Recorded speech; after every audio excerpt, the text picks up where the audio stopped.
저부터 한 잔씩 교독합니다. 그 사람이 자기를 옳게 보이려고 예수께 여짜오되 그러면 내 이웃이 누구니까?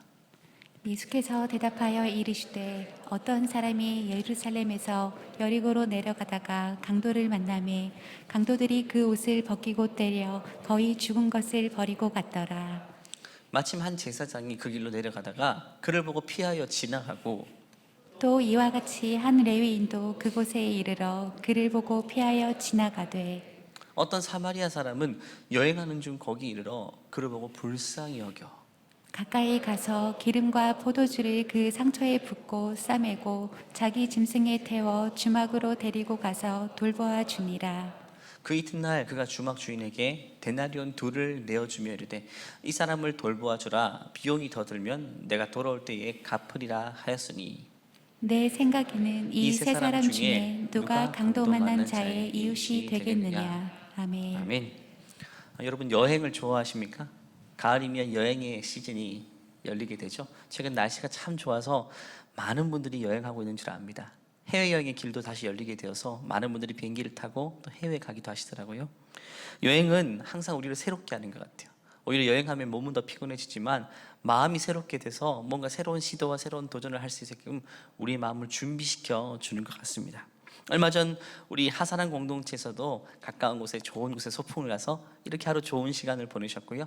또 3년 만에 코로나 기간 때 가지 못했던 우리 70세 이상 어르신들께서 또 효도 관광으로 지난주에 이렇게 좋은 곳에 가서 좋은 여행을 했습니다. 지난주 또 우리 목회자들이 1년에 한 번 있는 정책 회의를 통해서 또 멀리 강릉에 있는 바닷가에 갔어요. 회의도 많아 했지만 그 중에 중간중간 바다에 가서 또 자연을 보기도 했어요. 내년 한 해 이렇게 점프해보자라는 차원에서 누가 높이 뛰나 점핑했습니다. 맨 오른쪽에 있는 사람이 제일 높이 뛴 것 같은데 바로 저입니다. 키는 작지만 이 신장을 극복하기 위해서 하늘 높이 뛰었습니다. 여러분 여행을 자주 하시죠? 여행하면서 한 번쯤은 이런 생각도 해보셨을 걸로 알고 있는데요. 야, 평생 여행만 하면 얼마나 좋겠냐. 평생 여행만 다니고 싶다라는 생각 한 번쯤은 다 해보셨죠? 근데 여러분 놀라운 것은요, 성경에서 말하고 있는 우리 그리스도인 신자의 삶은요 여행하는 인생이다라고 표현하고 있습니다. 이미 여러분 평생 여행하는 자로 살아가고 있는 것입니다. 히브리서 11장 우리 현대인의 성경으로 보면 이 사람은 모두 믿음을 따라 살다가 죽었습니다. 우리 믿음의 선조들을 이야기하는 겁니다. 그들은 하나님께서 그의 백성에게 약속하신 것을 받지는 못했으나 앞으로 올 것을 멀리서 보고 기뻐하였습니다. 그들은 스스로 자신들이 이 땅에서 나그네일 뿐이라고 고백했습니다. 나그네 인생을 우리 믿음의 선조들은 살아갔던 것입니다. 나그네 인생이 뭐죠? 여행하는 인생을 말합니다. 집에서 이렇게 출퇴근하는 삶이 아니라 평생 떠돌면서 여행하는 삶들을 우리 믿음의 선조들은 살았는데 이것이 그리스도인의 인생이라고 표현합니다.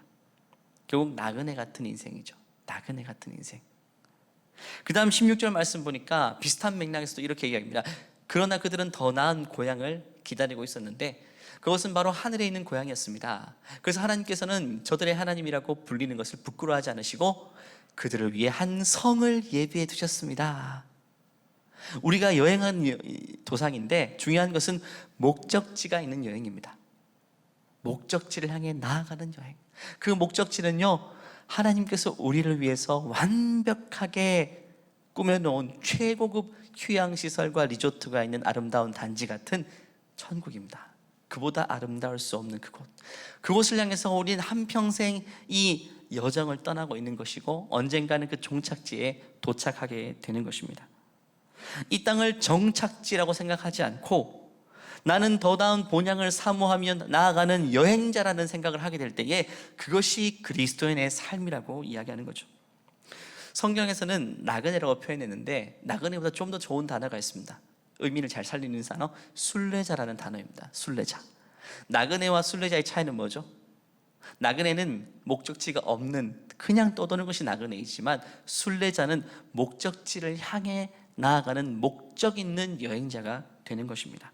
지난주에 성교 목사님께서 순례자의 영성으로 돌아봅시다, 품어줍시다, 이런 주제로 말씀을 전하셨습니다. 그때 순례자를 이렇게 정리하셨죠.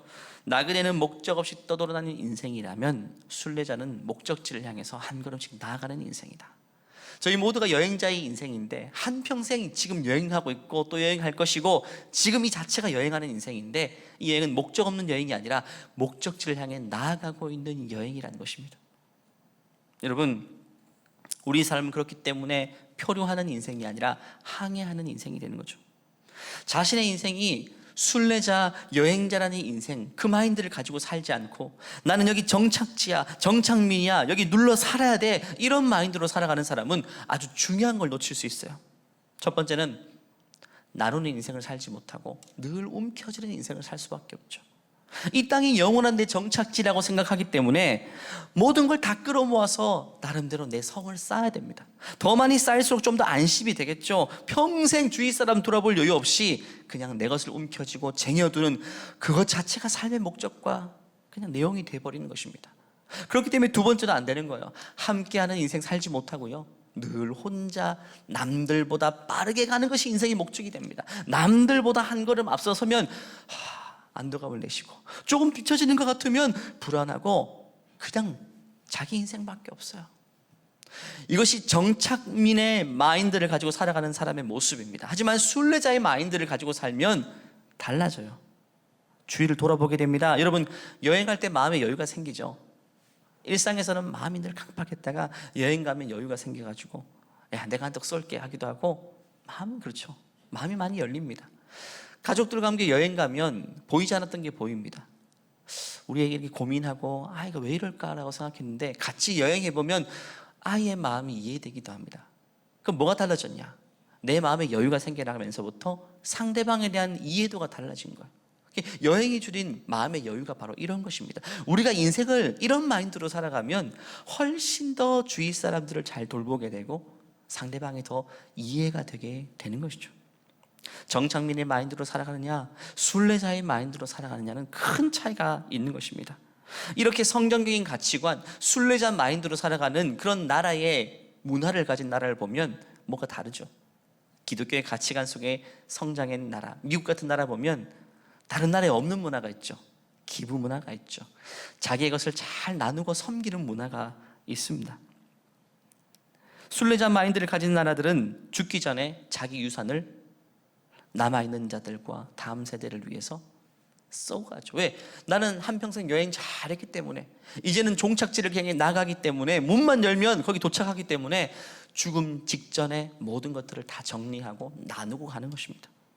제가 2년 동안 살았던 미국의 작은 동네였는데 그 동네에 맞지않은 어마어마한 박물관이 있었어요.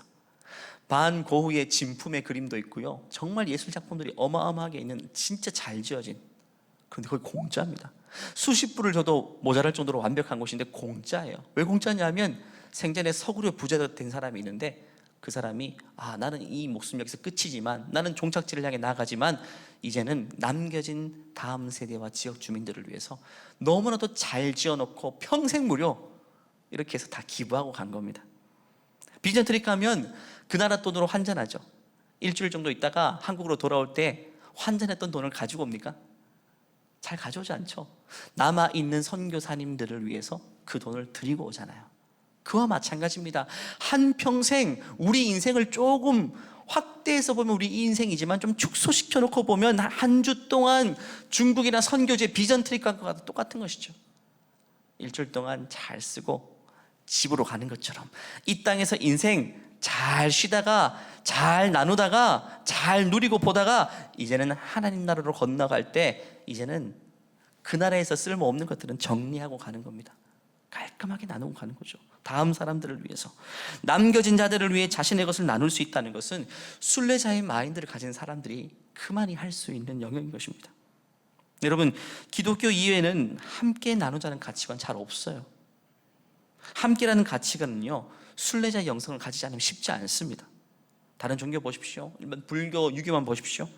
자기가 도를 깨닫게 되면 어떻게 하는지 아십니까? 도를 깨닫게 되면 출가하는 개념으로 세상을 등지고 나홀로서기 합니다. 그때부터 산에 들어갑니다. 속세를 벗어납니다. 순례자의 개념과는 반대예요. 순례자들은요, 오히려 은혜 받으면 더 사람들 속에 들어갑니다. 사람들을 손잡아주고 같이 보조를 맞춰주고 내 것을 나누는 더 적극적으로 관계를 하게 되죠. 그런데 타 종교를 보면 오히려 반대입니다. 은혜 받으면 세상 등져버립니다. 사람들과 함께하는 그 어떤 행위도 무의미하게 치부해버리고 혼자 산으로 들어갑니다. 심지어 가족도 떠나요. 그러면 안 돼요, 여러분. 순례자는요, 은혜 받으면 받을수록 더 함께하고 더 사람들 속에 들어가고 더 적극적으로 내 것을 나누는 삶을 살게 되는 거죠. 여러분, 여행 가면 돈 모으지 않잖아요. 이번 여행 가서 돈 한번 벌어보자 이렇게 하지 않죠. 다 쓰고 오잖아요. 쓰는 게 미덕입니다. 그렇기 때문에 순례자 마인드는요, 하나님이 내게 주신 것들을 다 쓰고 갑니다. 건강도 그렇고 물질도 그렇고 내 은사들 다 발휘해서. 이 몸을 잘 가꿔야 되지만 기독교 영성을 가진 사람은요, 기독교의 가치관은, 성경의 가치관은 뭐냐면 이 몸을 잘 보존해서 하늘 나라 가는 게 아닙니다. 이 땅에서 마르고 닳도록 몸을 다 쓰는 겁니다. 모든 것들을 다 소진하고 이 육신을 이제 흙으로 돌려보내고 이제는 부활체의 껍질을 입고 이제는 본향으로 나아가는 거죠. 너무 나이 드는 걸 누추려 하지 마시고 너무 가꾸지 마시고, 가꾸는 것도 소중하지만 최대한 영혼들을 위해서 다 쓰고 갈 수 있는 것이 우리의 마인드입니다. 그래서 누가복음 9장 말씀 보면 예수님께서 이걸 가르치기 위해서 12제자를 불렀습니다. 그러면서 순례자의 영성으로 살아가는 것이 무엇인지를 가르쳐주기 위해서 여행을 보냅니다. 여행 보내면서 원칙을 몇 가지 말씀해 주시는 게 누가복음 9장 3절 4절인데 한번 읽어볼까요? 시작. 이르시되 여행을 위하여 아무것도 가지지 말라. 지팡이나 배낭이나 양식이나 돈이나 두벌 옷을 가지지 말며 어느 집에 들어가든지 거기서 머물다가 거기서 떠나라. 많이 가지지 마라. 가방 그냥 이민 가방 들지 마. 그냥 캐리어 한두 개 끌고 그냥 가. 왜? 여행이기 때문에. 여행의 목적이 있잖아요. 갔다 올 거기 때문에, 돌아보고 올 것이기 때문에 많이 가지지 마. 너 이민 가는 게 아니란 거죠. 그와 마찬가지로 너희들 나눌 수 있는 거 충분히 다 나누고 간편하게 가라는 것입니다. 그러면서 누가복음 그 다음 장 10장 말씀 보면 비슷한 교훈을 또 주시는데, 이제는 12제자가 아니라 70명의 제자를 불러가지고 2명씩 짝지어서 또 파송합니다. 그것을 통해서 너희들 이 땅의 삶이 바로 순례자의 삶이야 라고 가르칩니다. 거기서 또 다른 원칙을 가르쳐 주시는데, 누가복음 10장 1절 말씀 보면 그 후에 주께서 따로 70인을 세우사 친히 가시려 하는 각 동네와 각 지역으로 둘씩 앞서 보내시며 이르시되 추수할 것은 많되 일꾼이 적으니 그러므로 추수하는 주인에게 청하여 추수할 일꾼들을 보내주소서 하라. 갈지어다 내가 너희를 보냄이 어린 양을 이리 가운데 보냄과 같도다. 한마디로 우리 인생을 순례자 인생으로 살게 하면서 혼자 보내시는 것이 아니라 주님이 동행하시겠다고 말씀하시고, 4절 말씀 보니까 전대나 배당이나 신발 많은 짐 가지지 마. 그리고 길에서 아무에게도 무난하지 마. 한마디로 쓸데없는 거 하지 말고 그냥 여행에 집중하라는 겁니다. 여행의 목적을 가지고 그 목적에만 집중하라는 거죠. 그러면서 그 다음 5절 6절 말씀 보면 같은 맥락에서 이렇게 말하죠. 어느 집에 들어가든지 먼저 말하되 그 집이 평안할지어다 하라. 너희에게 평안이 있으면 그 평안 주고 오라는 거죠. 너에게 샬롬의 은총이 있으면 그냥 여행하는 인생은 만나는 사람에게 샬롬의 은혜를 베풀어라.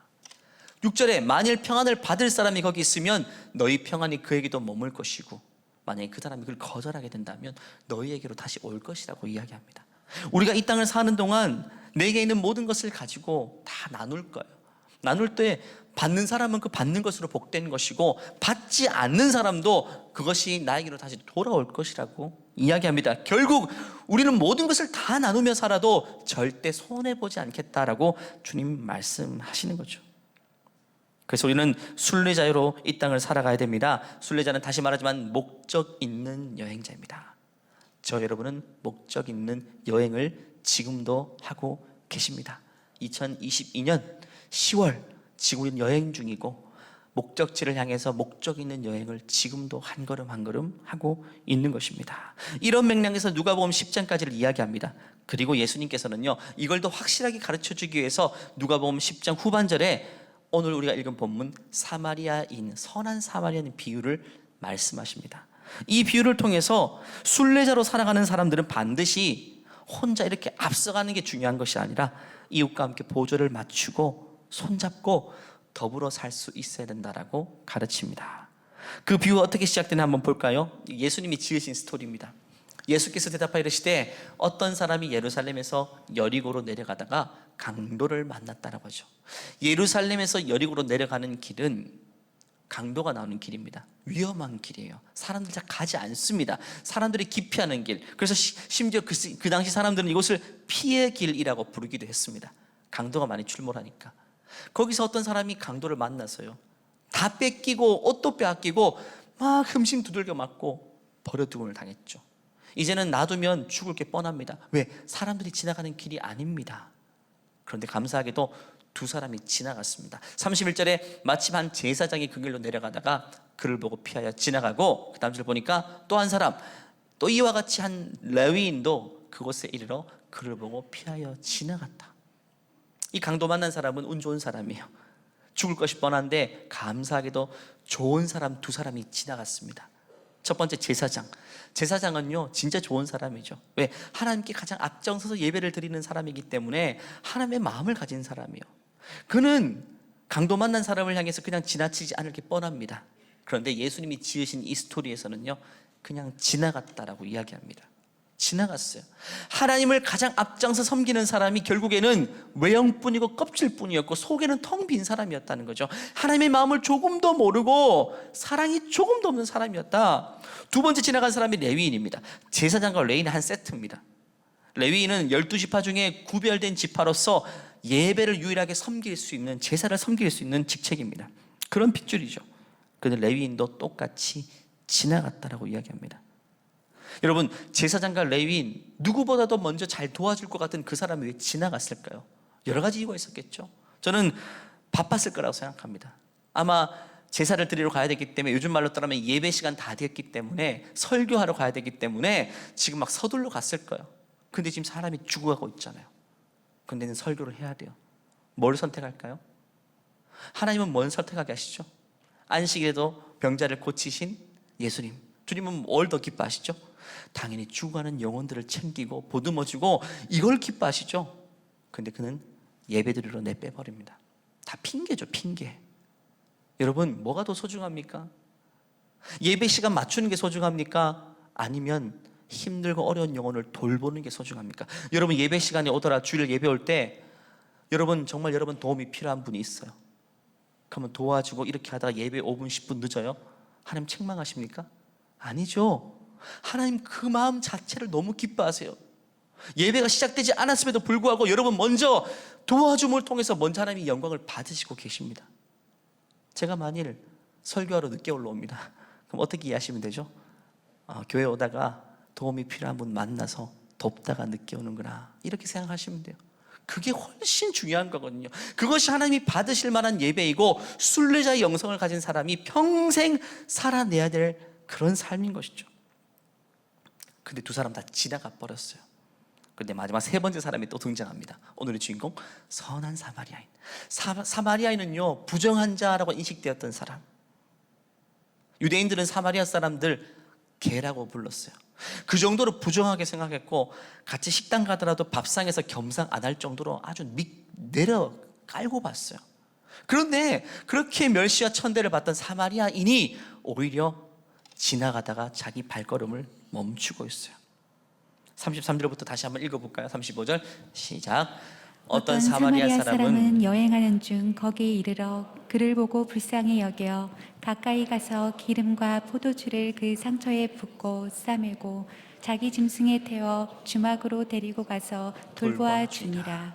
그 이튿날 그가 주막 주인에게 데나리온 둘 내어주며 이르되 이 사람을 돌보아 주라. 비용이 더 들면 내가 돌아올 때 갚으리라 하였으니. 먼저 불쌍히 여겼다. 가다가 보니까 너무 불쌍해요. 여러분, 제사장도 레위인도 여기까지는 똑같이 느꼈어요. 불쌍한 사람 보면 불쌍하게 느껴지죠. 여러분, 내가 불쌍한 사람 보면 눈물이 난다. 나는 참 좋은 사람이야. 절대 이렇게 생각해서는 안 돼요. 사이코패스가 아니고서는 다 불쌍한 사람 보면 불쌍한 마음을 가져요. 어린 시절 내가 겪었던 어려움도 생각납니다. 동정의 마음이 생깁니다. 거기까지는 인간이면 누구나 갖고 있는 마음이에요. 근데 중요한 것은요, 그런 마음이 생길 때 내 손과 발이 반응을 해야 돼요. 그래야지 사랑의 사람이지, 마음에 사랑이 있고 눈물이 나고 불쌍한 마음이 든다, 이걸로 내가 의인으로 착각해서는 안 돼요. 그런 마음이 들매도 불구하고 손과 발이 반응하지 않는 것은 내가 지금 문제가 있다는 거예요. 레위인과 제사장은 지나가 버렸어요. 문제가 있다는 겁니다. 그런데 이 사마리아 사람은 건강해요. 마음이 생길 때 다가가서 손과 발이 움직입니다. 포도주와 기름, 그 귀한 것들을 꺼내가지고 상처에 붓고 싸매어줍니다. 응급처치를 취하고 자기 짐승에 태워서 그 당시 병원이라 할 수 있는 주막에 데려가서 치료를 해주게 되죠. 저는 이 사마리아인의 행동을 통해 제일 감동적인 부분은요, 이 설교의 제목과 같습니다.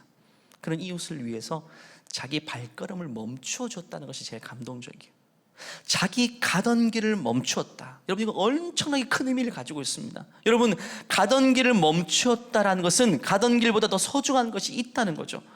사마리아인은요, 이 강도 만난 자가 소중한 사람이라고 인식하고, 이를 돕는 것이 소중한 일이라고 인식하고, 나름대로 안 바쁜 사람 아무도 없어요. 그도 바빴겠지만 자기 걸음을 딱 멈추고 있어요. 자기 스케줄을 스탑시키고 있습니다. 이웃을 위해 길을 멈추고 있죠. 여러분, 이것은 시간을 내주는 것일 수도 있지만 마음입니다.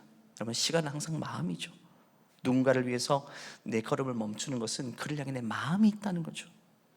사람들이 요즘 현대인들이 아무리 바빠도요, 나 사람 만날 시간 없어 해도 소중한 만남들은 다 만나고 살잖아요. 다 그렇죠. 마음이 있기 때문에 시간을 쪼개서라도 만나는 겁니다. 여러분, 저와 여러분은 누군가를 위해서 얼마간의 걸음을 멈춰줄 수 있습니까? 우리 인생이 어떻습니까? 얼마 동안의 시간을 누군가를 위해서 멈춰줄 수 있나요? 현대인들은요, 정신없이 무언가에 몰두해서 자신의 걸음을 바쁘게 움직입니다. 출근길에 사람들이 뭔가 빨려 들어가듯이 막 기나긴 행렬로 막 돌진하듯이 가는 거 보십시오. 그냥 한 곳을 바라보고 정신없이 주위를 돌아볼 여유 없이 쏟아져 나갑니다. 무조건 직진입니다. 상대적으로 여유가 있다고는 퇴근길도 마찬가지예요. 출근길과 다름없어요. 또 무언가를 목적 있는 것처럼 불이 나게 달려갑니다. 주위를 돌아볼 여유가 하나도 없어요. 앞만 보고 갑니다. 누군가를 향해서 걸음을 멈추어 줄 여유가 없어요. 누가 손 내밀어도 한번 봐줄 정도는 되겠지만 그 이상은 여유가 없어요. 근데 오늘 사마리아 사람은 자기 걸음을 멈춰 줬어요. 수많은 행렬 속에서 스스로 멈춰서 주목하여 주었고, 손 내밀어 주었고, 할 수 있는 것들을 지금 하고 있어요. 그리고 얼마간의 시간을 해라 했을까요? 31절 32절 보니까 제사장과 레위인들은 동일하게 이렇게 표현하죠. 피해서 지나갔다. 피해서 지나갔다. 아주 나쁜 사람들이죠. 사람이 죽어가는데 손도 하나 대지 않고 이렇게 돌아갔죠. 터치할까봐 이렇게 피해서 갔어요. 전혀 연루되기가 싫은 거예요.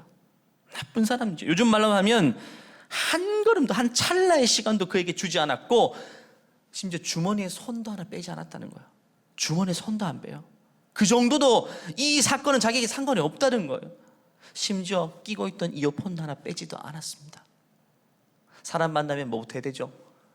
주머니에 손 빼고 이어폰 빼야죠. 여러분 다 이어폰 끼고 좀 가잖아요. 저도 성도님들 길에서 만나면 맨 먼저 이어폰부터 뺍니다. 내가 당신한테 집중하겠다. 내가 내 길을 멈추고 시간을 허락하겠다. 마음과 마음을 통하게, 이런 마음의 기본적인 자세죠. 근데 어떤 분은 제가 만나보면 이어폰 안 뽑아요. 안 뽑고 네 이렇게 말해요. 그러면 나에게 줄 시간적인 여유가 없다. 그냥 지나가라 말과 똑같은 거예요. 이 지금 레위인과 제사장은 주머니에 손도 안 빼고 이어폰도 뽑지 않고 이렇게 쳐다보고 쓱 돌아갔다는 거예요. 그를 향해 내어줄 마음의 여유가 없어요. 그는 지금 순례자로 인생을 살아가는 게 아닙니다. 정착민으로 지금 살아가는 것이 제사장과 레위인의 삶의 지금 모습인 것 같아요. 도대체 이 제사장과 레위인의 걸음을 멈추기 위해서는 무엇이 필요했을까요? 도대체 어떤 상황에서 그들은 자기 걸음을 멈추어 줄까요? 아마 그 앞에 돈다발을 확 뿌려놓으면 그제서야 멈추겠죠. 아무리 바빠도 돈 몇 개는 주고 갔겠죠. 그것이 아니고서는 절대로 그들의 발걸음을 멈출 수가 없습니다. 저와 여러분의 발걸음은 무엇으로 멈춰질까요? 도대체 어떻게 하면 우리는 우리 삶을 잠깐 멈추고 누군가에게 마음을 가질 수가 있을까요? 여러분, 결국 성경에서 말하는 이웃을 사랑하는 그리스도인의 삶은요, 누군가를 향해서 자기 걸음을 멈추어 주는 것입니다. 1시간도 내어줄 수 있고, 때로는 반나절도 내어줄 수 있는 그 마음의 여유, 여행할 때만 나올 수 있는 그 여유, 순례자의 영성으로 살아갈 수 있는, 자만이 얻을 수 있는 이 상대방을 향한 배려의 마음. 여러분, 예수님은요, 복음서의 사복음서의 공생애를 보면 늘 자신의 가던 길을 멈추었다고 이야기합니다. 성경 표현 보면 가던 길을 멈추시고 가던 길을 멈추시고 가던 길을 멈추시고, 창조주 하나님 만왕의 주인 되신 그분께서도 그 한 사람을 위해서 거대한 자기 걸음을 멈추시고 주목하여 주시고 시간을 내어주셨죠. 그런데 우리 인생이 뭡니까? 우리 인생이 얼마나 위대하길래 정말 이 세계를 구원할 만큼 중요한 미션을 가지고 살고 있습니까? 그것이 아니라면 우리는 누구를 위해서 왜 걸음을 멈춰주지 못하고 있습니까? 저도 마찬가지고요. 왜 이렇게 여유가 없을까요? 예수님은 가던 길을 늘 멈추셨어요. 지금 사마리아인이 그렇게 하는 것처럼 말이죠. 최근에 사랑채플 엘리베이터가 공사 중이어서 하나로만 운영돼가지고 1층이 많이 붐비죠. 근데 감사하게도 예상했던 것만큼 질서정연하게 이루어집니다. 예배 지장이 없어요. 뭐 때문이죠? 정말 우리 많은 분들이, 우리 어르신들, 엘리베이터를 타셔야 되는 분과 하사는 공동체 휠체어 타신 분들을 위해서 다 배려해 주시고 먼저 자기 걸음을 멈춰 주시기 때문이요. 저분들이 서 계시면 멈추셨다가 그 다음에 걸어서 올라가는 그 마음의 여유, 결국 그것이 내 걸음을 한번 멈추어 주는 것입니다. 이 작은 찰나의 여유이지만, 마음의 반응이지만, 이것은 그냥 나오는 게 아니에요. 순례자의 영성 가지고 사는 사람이 그런 찰나의 여유도 생길 수 있는 거지 흉내 낼 수 있는 게 아닙니다, 여러분. 어떤 분들은 그 찰나의 시간도 허용되지 않아요. 레위인과 제사장이 오늘 우리 사랑채플 1층에 오면 절대로 그거 허용하지 않을 거예요. 맨 앞줄에 서서 절대로 양보하시고, 건강하지만 나는 예배 시간 늦으면 안 되니까 엘리베이터 기다릴 때 탈 거야, 이렇게 했을 거야. 근데 우리 지구촌 성도님들께서는 어른 할 것 없이, 아이도 마찬가지고, 여러분 자녀를 정말 잘 키웠어요. 아이들이 스스로 저런 걸 보면 저분들이 더 필요하겠구나 생각하면 아이들이 지금 매주마다 걸어 올라가잖아요. 얼마나 귀한 아이들입니까? 오늘 보면 사마리아인은요, 강도 만난 이웃을 위해서 자기 걸음을 멈추고 하룻밤을 같이 보내줬다고 성경은 이야기합니다. 1시간도 아니에요. 그 밤을 같이 보내줬어요. 엄청난 거 아닙니까? 본문 같이 다시 한번 읽어볼까요? 35절 한번 넘겨주십시오. 35절. 그 이튿날, 그날 밤을 같이 보내고 그 이튿날 그가 주막 주인에게 돈까지 단열은 2개를 맡겨주면서까지 끝까지 돌봐주라고 부탁까지 하고 가는 거죠. 저는 예수님이라면 딱 이렇게 하셨을 것이라는 생각이 들어요. 그리고 예수님이라면 이렇게 했을 것 같은데 지금 사마리아인이 예수님이 했을 법한 행동을 똑같이 하고 있어요. 주님 보셨으면 얼마나 큰 감격이었을까요? 저는 본문에서 제일 중요한 부분이 이 구절에 있습니다. 33절 보면 이 사마리아인이 뭘 하고 있었다고 이야기하죠? 어떤 사마리아 사람은 뭐 하고 있었다고요? 여행하는 중이었어요. 예수님이 지금 이 스토리를 짓고 계시거든요. 이 스토리를 만드시고 지금 이야기하고 있어요, 예화로. 왜 사마리아 사람이 거기 여행하고 있는 중이라고 설정을 하셨을까요? 그 길은 여행길이 아닌데도 불구하고 피의 길이고 강도가 출현하는 길인데 왜 이 사마리아 사람은 여행 중이라고 묘사할까요? 결국 순례자, 여행자의 마인드를 가지고 있는 사람만이 이웃을 향해서 자기 걸음을 멈추고 영혼들을 돌볼 수 있는 여유가 있다는 것을 이야기해 주기 위해서인 거죠. 누가복음 9장과 10장 계속 같은 맥락으로 이어집니다. 순례자 여정에 있는 인생만이 주위를 돌아보고 보조를 맞춰서 함께 갈 수 있다라고 말합니다. 이것이 바로 우리 모든 삶이 여기에 해당되는 것입니다. 하나님 우리를 순례자의 여정으로 부르셨고 목적지를 이미 설정해 두셨고 그 목적지를 향해서 우리는 나아가게끔 하시는 겁니다. 오늘 하사는 공동체 식구들과 함께 예배를 드렸습니다. 하사는 공동체 식구들은요, 영상에서 봤던 것처럼 장애를 가진 아이들이죠. 장애를 가진 어른들입니다. 우리와 함께 순례 여정을 가고 있죠. 같은 순례 여정을 가고 있는 동료들인데 같이 보조를 맞추기가 힘들어요. 우리가 너무 빠르기 때문에. 제가 70대 중반 되셨을 때 저희 외할머님 모시고 북경에 패키지 여행 갔어요. 잘 걷지 못해서 해외여행 안 가보셨기 때문에 마지막 여행이다 싶어서 용기를 내서 제가 모시고 갔어요. 외삼촌들의 돈을 다 받아가지고 갔는데 걸음을 못 걸으시는 거예요. 이 중국 자금성이 얼마나 크냐면요, 횡단하려면 한 1시간 걸어야 되는데 그 속도를 못 맞추시니까 우리 팀원들이 너무 미안한 거예요, 제가. 근데 너무 감격적인 것은 같이 패키지 여행이니까 보조를 맞춰줬어요. 참 그분들이 너무 고마운 게 보조를 맞춰서 저희 외할머니 걸음에 맞춰서 비슷하게 앞서가지 않고, 그래서 너무 풍성한 여행이 됐어요. 우리 인생이 그와 같습니다. 하산한 공동체, 장애를 가진 우리 지체들, 한 식구이고 한 패키지 여행자이기 때문에 보조를 맞춰서 함께 가는 게 너무너무 중요합니다. 오늘 이 비유에서 강도 만난 자의 이웃이 하산한 공동체 사람이다, 저 이렇게 말하는 게 아닙니다. 우리의 도움이 일방적으로 필요한 분, 장애를 가진 분이 절대 아닙니다. 여러분, 우리의 친구입니다. 우리는 보조만 맞춰주면 돼요. 보조만 맞춰주면 돼요. 하산한 공동체 장애를 가진 성도님들도 강도 만난 자들, 도움이 필요한 분 이렇게 인식하기보다 내가 함께 걸음걸이를 맞춰야 되는구나.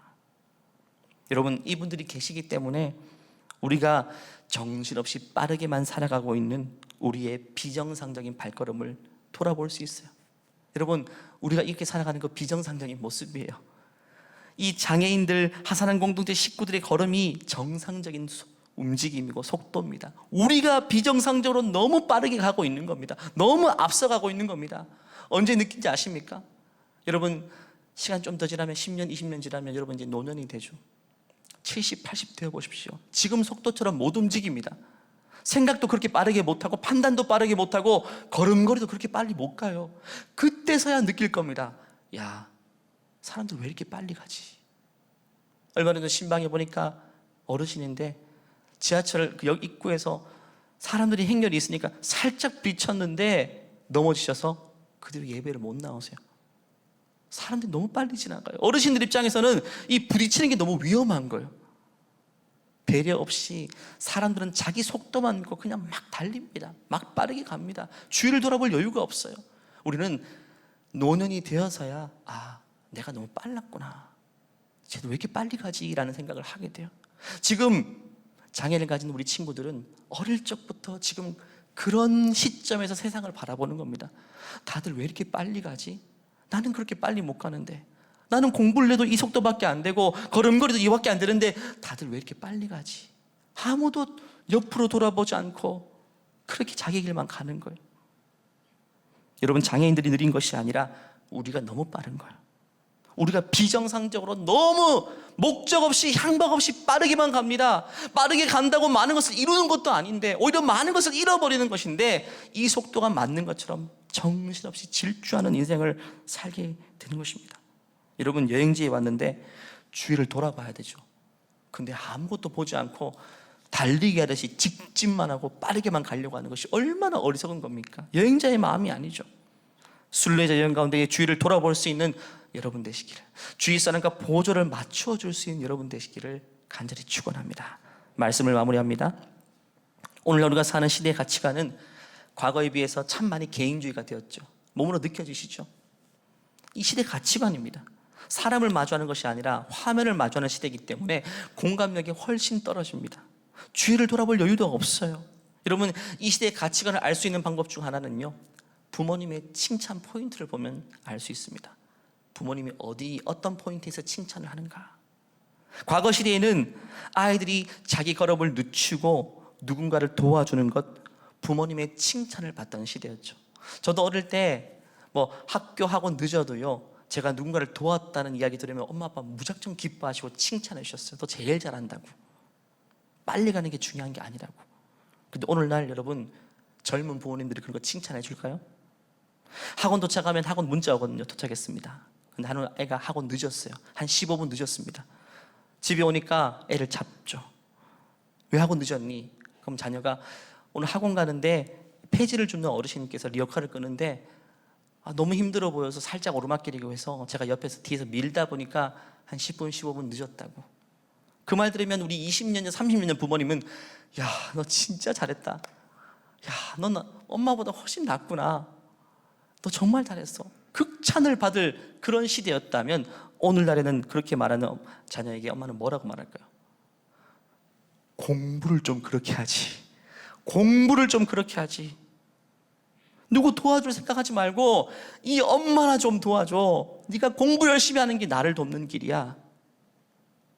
아마 많이들 이렇게 얘기할 거예요. 너 지금 누구를 돕는 게 중요한 게 아니라 지금 너는 공부를 열심히 하는 게 남들을 돕는 거야.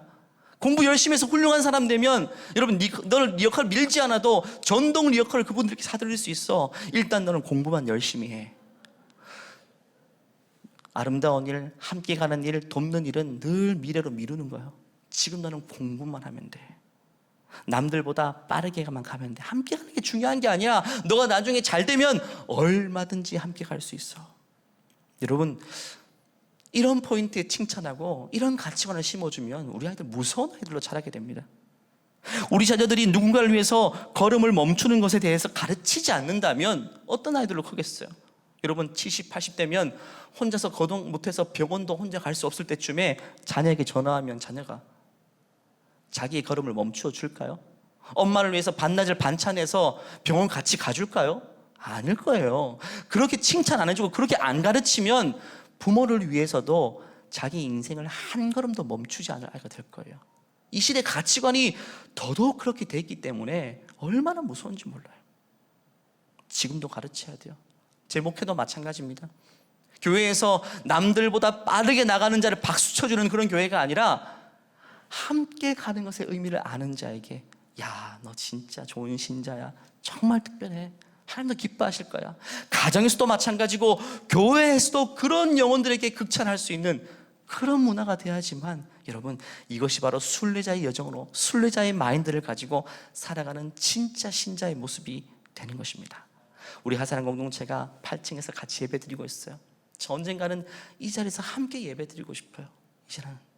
하지만 우리가 속도를 맞춰줘야 돼요. 과정이 필요합니다.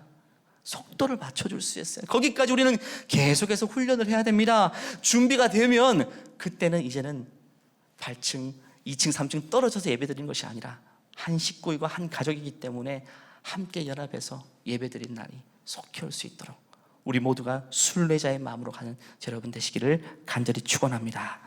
기도하겠습니다. 이 시간 우리 하사랑 공동체를 위해서 한번 기도할까요? 아까 영상에서 본 것처럼 하사랑 공동체가 참 피난처 역할을 합니다. 8층에서 예배가 천국이에요. 8층이 천국이 멀리 있지 않고 우리 8층에 있었어요. 이 시간 기절 하나님이 하사랑 공동체 예배를 한 기뻐 받으시고 하나님 아버지 우리 공동체 식구들 장애를 가진 아이들 어른들 하나님 아버지여 정말 이 예배를 통해 예수님을 인격적으로 만나고 주님의 사랑으로 매주마다 회복받는 은혜의 처소가 되게 도와주시고 더 나아가 이 지역사회에 발달 장애를 둔 우리 많은 가정들이 하사랑 공동체에 들어와서 하나님의 사랑을 듬뿍 체험할 수 있는 피난처가 될 수 있도록 하사랑 공동체를 위해서 합심해서 마음 모아 기도하시겠습니다. 하나님 아버지 도와주시옵소서. 역사에 주시옵소서. 하나님 축복하여 주시옵소서. 역사에 주시옵소서. 특별히 하나님 차가운 하나님 우리가 나눠주고 역사에 하나님 아버지 우리 하사랑 공동체를 세워주셔서 감사합니다. 하나님 아버지 우리 하사랑 공동체가 정말 이 주님 하나님 아버지 아버지 은혜가 넘어갑니다. 하나님 하사랑 공동체를 해주시면 감사합니다. 하나님 많은 영혼을 또 우리 교회가 이 귀한 나라에 사시네 하나님 은혜가 필요합니다. 주님 역사해 주시옵소서. 주님 우리를 통하여서 일하시는 하나님의 기대하며 나아갑니다. 하나님 아버지 우리 삶과 우리 사랑을 통하여서 주옵소서 일하시며 하나님 감사합니다. 우리 지구촌 교회에 하사랑 공동체가 있음에 감사합니다. 장애를 가졌지만 우리보다 모든 것이 느릴 수밖에 없지만 그럼에도 불구하고 하나님의 예배하기 위해서 부지런한 발걸음으로 매주마다 나오는 장애를 가진 우리 사랑하는 하사랑 공동체 우리가 이제는 다른 마음으로 섬길 수 있게 도우시고 하나님 느린 자들을 향해서 보조를 맞추어 줄 수 있는 순례자 마인드로 살아가는 우리 모두가 될 수 있도록 주님 역사하여 주시옵소서. 주님께 감사하며 예수님의 이름으로 기도하옵나이다. 아멘. 우리 지구촌교회 하사랑 공동체를 가신 주님께 모든 영광의 박수 올려드립니다. 하나님 감사합니다. 귀한 시구 주셔서 감사합니다. 다 같이 나셔서 이 찬송의 고백으로 예배를 마치겠습니다. 우리의 섬김이 더 낮은 곳으로 우리의 고백이 더 낮은 곳으로 쓰러져 있는 그들을 향해 당신이 그네들 더 낮은 곳으로 낮은 곳으로 우릴 초대하네.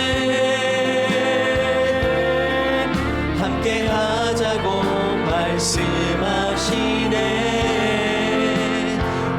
우리도 예수 그 길을 따라 함께 가길 원하나. 낮은 곳으로 우릴 초대하네.